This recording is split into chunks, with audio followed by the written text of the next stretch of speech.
Hey friends, I'm Mel and welcome to my kitchen. We are so ready for fall. Can't wait to take those rides through the mountains, seeing the beautiful colors.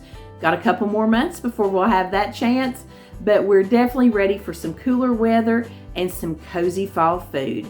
But comfort food doesn't just have to mean heavy casseroles. Tonight I'm sharing 3 cozy fall family dishes that you can make basically in one skillet. They're full of flavor and they won't weigh you down. I'm also having a little guilty throwback to one of my favorite childhood comfort meals. And before we get started, I wanted to let you know that Thrive Market is sponsoring today's video.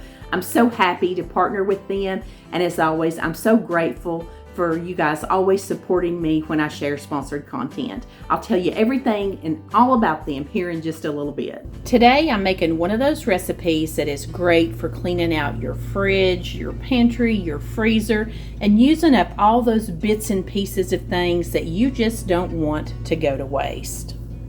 I'm going to boil up about half of this 17.5-ounce bag of 4-cheese tortellini. You could also use about 10 ounces of ravioli. You can use cheese, sausage, whatever flavor you like. While my tortellini's cooking up, I have, I don't know, half a pound, maybe close to a pound of some chicken breasts that I have chunked up into little pieces. And I'm going to brown this up in some oil and butter. Going to season this up with a little bit of salt, some black pepper. Let's give it some Italian seasoning. Can you get this open? Can't get the thing off. I'm also going to use just a little bit of this smoked paprika. And I think Patrick's finished mowing. It's mowing season here. Y'all hear the lawnmower in a lot of my videos here lately. And I'm sorry for you guys who have not had the rain. We have had a lot of rain. East Tennessee is like a rain forest. So our yards are growing up quick. I'm also going to get out, maybe about half a cup of these sun-dried tomatoes. Draining them of the oil a little bit as I bring them out. I'm going to give these a quick little rough chop to get them in a little bit smaller pieces. Sun-dried tomatoes is something I've just started using in recipes over the last maybe 3 years, and I absolutely love this flavor. I'm also going to go ahead and get my little grape tomatoes cut in half as well.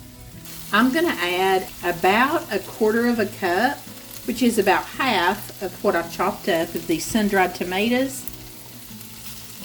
And I'm going to cook that in the skillet here along with this chicken. Now that my chicken is cooked thoroughly, I'm just going to put it aside here on a plate. I'm going to add a little bit more oil back in here. I have a lot of broccoli that needs to be used up, but I'm not going to use it all because I'm the only one that eats cooked broccoli unless it's in casserole form. I'm going to slide in the rest of that sun-dried tomato. I've got some fresh spinach.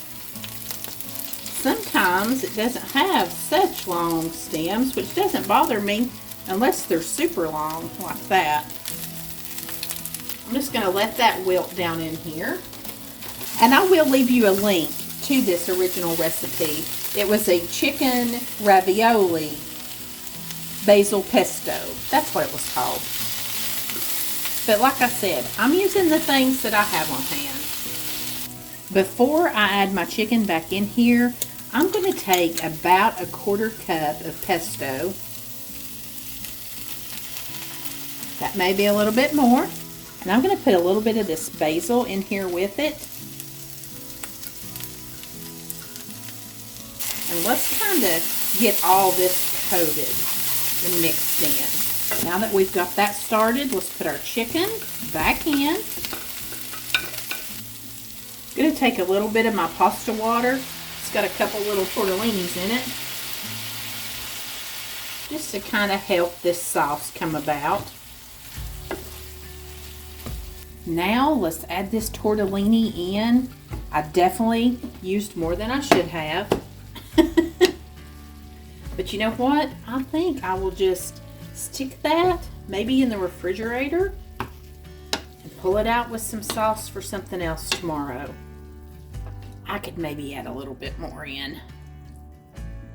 Let's not forget our cherry tomatoes. As usual, I should have used my big humongous skillet, but it's so big and heavy. I would just rather use this medium-sized one. And friends, this one is ready to go. Very quick, very easy. Used up a lot of food that did not go to waste. Full of veggies. Y'all, I just tried this. It is absolutely delicious. Every one of these flavors comes through. And fun fact about the sun-dried tomatoes, they look like little bacon bits in there where I chopped them up. But my family, Patrick and Maddie, who both don't like tomatoes, they love sun-dried tomatoes. They love the Tuscan chicken, and that is the flavor in it that they love, is the sun-dried tomatoes. So if you have a picky eater, try them. Now, the cherry tomatoes in here, I think it's wonderful with a big bite of this tortellini. It has a little burst of sweetness. They might try them. Now that they're cooked and they're a little softer, they might like them.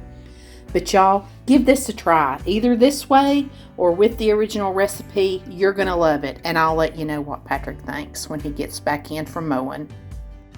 No surprises here. Patrick and Maddie did not put any of the cherry tomatoes out on their plates, but they really loved this dish too. The three of us, we just devoured this. It was so good. It was bright and fresh. I really enjoyed the little bit of pesto in this. I'm liking that flavor a lot too. I'm just trying to cook a little bit better for us and myself mainly, but really we can all use it. This was perfect and basically one skillet and done. I want to take a minute and tell you about Thrive Market. They're an online membership-based grocery store. They've made it their mission to make healthy living easy and affordable for everyone. You'll get guaranteed savings on every order. They offer their members big savings on a huge variety of healthier, eco-friendly, and sustainable options. And if you do happen to find a lower price anywhere, they will match it. Let me finish unpacking this and I'll show you what I got. And I saved $78 on this order. $60 of that was a free gift, but after that, that's still $18 on this one box. Here's a quick little overview of what I got. I did get me a big bag of popcorn. I'm going to start popping my own again. And I've been wanting truffle oil. I thought that would be great to spritz on my popcorn as well as make some mac and cheese. Lots of salty snacks. These are all good. I've already tried a couple of them, you can tell. And all four of these items right here I got free with my order, including this really nice cookbook. This was over a $60 value. I cannot wait to get in here and find me some goodies to make. Oh, that looks good. Y'all know that I love my snacks here, but you also know that I shop on a budget. Now, my local grocery store, the prices on healthier snacks are outrageous. Even if they do have something on sale or a coupon, I can hardly get to the store before those shelves are cleaned out. It's been so convenient to order everything I want right from home, have it delivered, and I don't even have to leave the house. And they make it so easy to shop. You can filter so many ways by your diet, lifestyle, favorite brands. You can find whatever you need to meet your needs. Whether you're gluten-free, keto, or you have food allergies. That would have been great when my oldest was little. They have two different membership options. You can go month by month and pay $12 a month, or you can join annually for $59.95. And you're gonna make that $60 membership back in savings. If you don't, Thrive Market will credit you the difference. Just click the link in my description box or go to thrivemarket.com/mammamail to get 30% off your first order and a free gift worth up to $60 when you join Thrive Market today. I'm already working on my next order and I'm finding some fall treats that I just can't wait to get. Thank you, Thrive Market, for sponsoring today's video, and let's get back to some cooking. We're going to start by mixing up a honey mustard marinade for some chicken breast. I'm going to serve it up on top of a salad, so this is also going to double as a salad dressing. This has such a warm fall vibe to me. I think this would also be great to just make your chicken and serve this over mashed potatoes too. We'll start with 1/3 cup of honey, We're going to use 3 tablespoons of a whole grain mustard, 2 tablespoons of Dijon mustard, 2 tablespoons of olive oil, and about a tablespoon of apple cider vinegar. We're also going to put in about a teaspoon of minced garlic and give this a nice stir.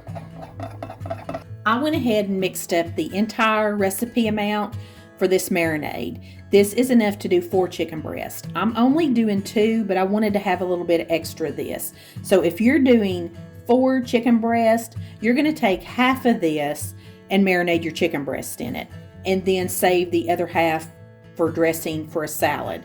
Since I only have 2 chicken breasts, I'm just going to take about a 1/4 cup of this marinade, and I'm going to let my chicken marinate for a couple hours. You could go overnight, you could go 30 or 40 minutes.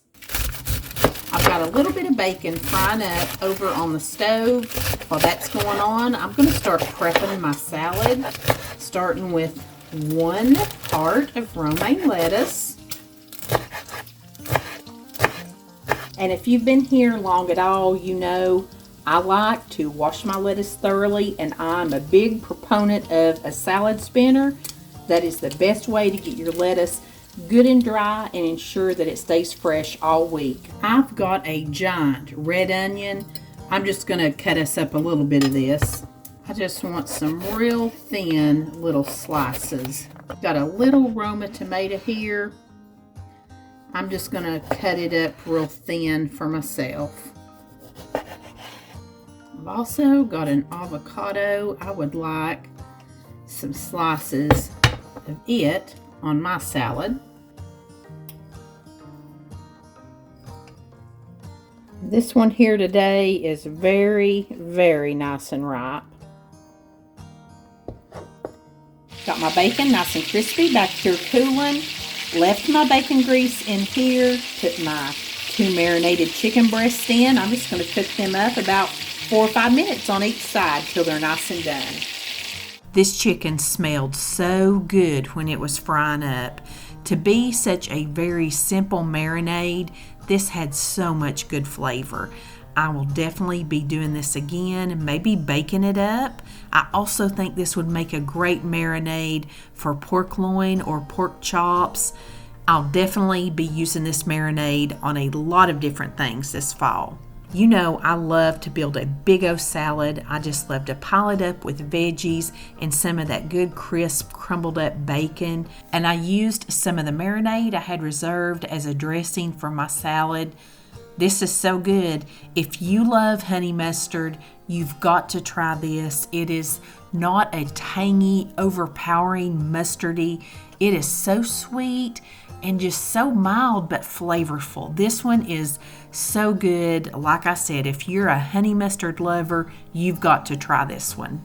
Tonight, we're going to make us some black bean burgers at home. Very simple, very basic ingredients you probably have on hand. We're going to start with 2 cans of black beans. They have been drained, but they have not been rinsed.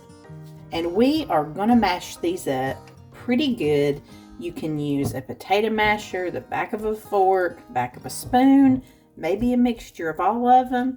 You don't have to get them completely mashed up. You can leave a few little beans showing, but you want them pretty well mashed. And it'll take you a few minutes to get them mashed up really good. I used to order this black bean burger at Chili's all the time. I don't think they have it on their menu anymore. It's interesting. Most of my restaurant favorites come from Chili's because I like that Southwestern Tex-Mex flavor. I believe that consistency right there looks about right to me.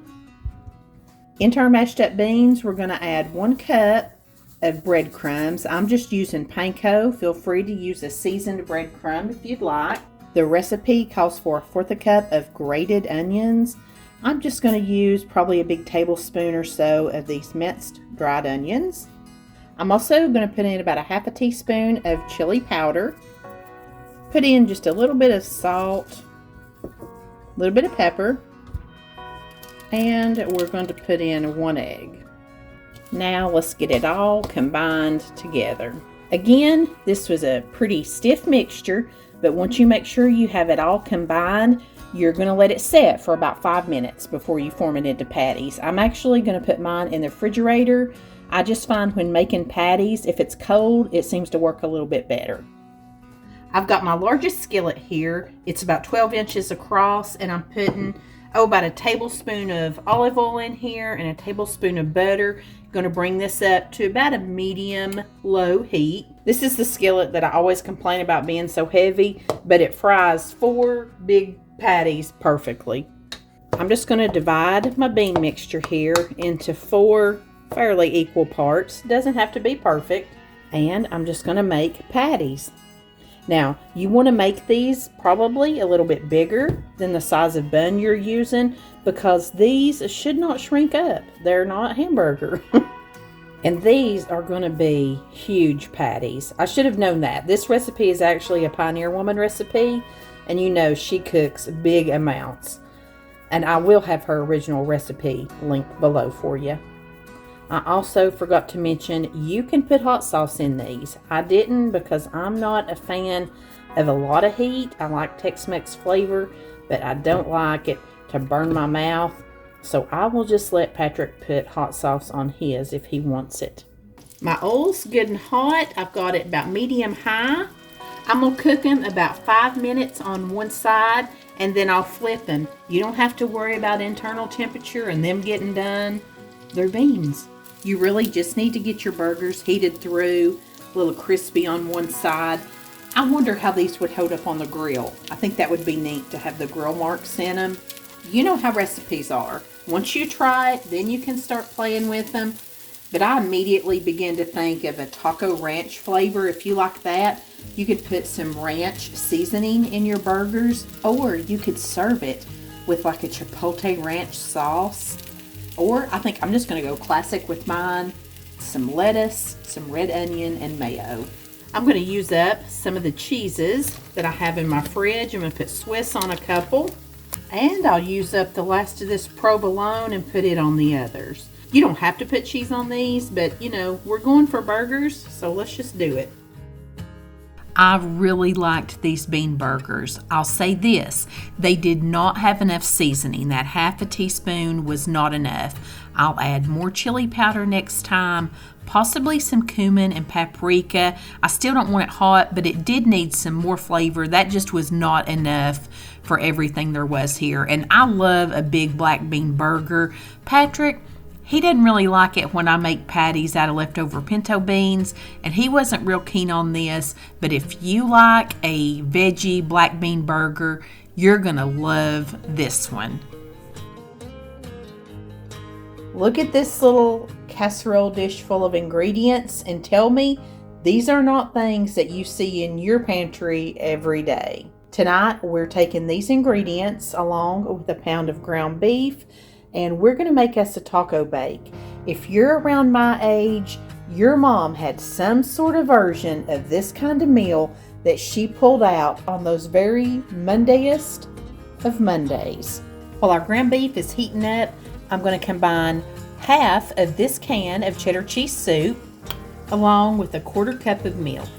If you don't have cheddar cheese soup, the Fiesta Nacho Cheese Soup is delicious in here. If you don't have anything like that, cream of mushroom or cream of chicken would work fine too. It just won't be quite as cheesy. And I'm just going to throw mine in the microwave to kind of warm it up. You could do this on top of the stove if you want to. But this is dishwasher safe. This is almost finished browning. I'm going to gather up and get out most of this excess grease. All you're doing here with this ground beef is basically making taco meat. And the way I like to make taco meat is with one package of this store brand taco seasoning. Whatever brand you have or whatever you like to use is fine. But instead of adding the 2/3 cup water that the package calls for, I've been adding an 8-ounce can of tomato sauce. I wish for the life of me I could remember who I saw do that. It was either somebody on Instagram or TikTok. It gives the flavor of your taco meat such a richness, and it's just delicious. It just really has been a game changer for me. And it even changes the consistency of your meat. It's good. Just try it. If you haven't, just try it one time. And you can always go back to doing it with water if you want to, but I love this. And you're just going to let this get all simmery and warm together for a few minutes. I'm taking an 8x8 little baker and I'm going to spray it with some nonstick spray. Better watch closely or you might miss this one. It's pretty quick. I've got a bag of chili cheese Fritos, putting them in the bottom of this casserole dish. I used almost that whole bag, just left enough out for me to have tomorrow with lunch. Now we're going to spread that pound of taco meat. Oh, this would be good with sloppy joes too. Or you could put spaghetti under there and use spaghetti meat. Sauce meat, you know what I mean. Like I said, every mom has a million variations of this little recipe right here. Now the cheddar cheese soup with the milk. Heated that up in the microwave. Gonna pour that right over the top. Velveeta would also be a good substitute right in here. We're gonna top it with 1 cup of shredded mozzarella cheese. And this dish would probably serve about 6 people. We'll definitely have some of this later in the week for leftovers. This is going into a 350-degree oven, 12 to 15 minutes. I always start checking mine about 10 minutes in. Back to school moms, this one's for you. You've put in a long, hard day. We come home from school and you run us back and forth to sports and church and choir and whatever we've got. Then we come home and you think you're phoning it in. You throw a bunch of stuff together and put it on the table and think, wow, this ain't nothing. We loved these meals, Mom. They were exactly what we like to eat. We thought they tasted great. We still do. Those were the days you allowed us to be a kid, and we thank you for it. Remember to give this video a big thumbs up if you liked it. I'll have all the information linked in the description box so you can save 30% on your first order and receive a free gift from Thrive Market. Thank you so much for spending some of your time from me. I appreciate you, and until next week, I send you love from my kitchen.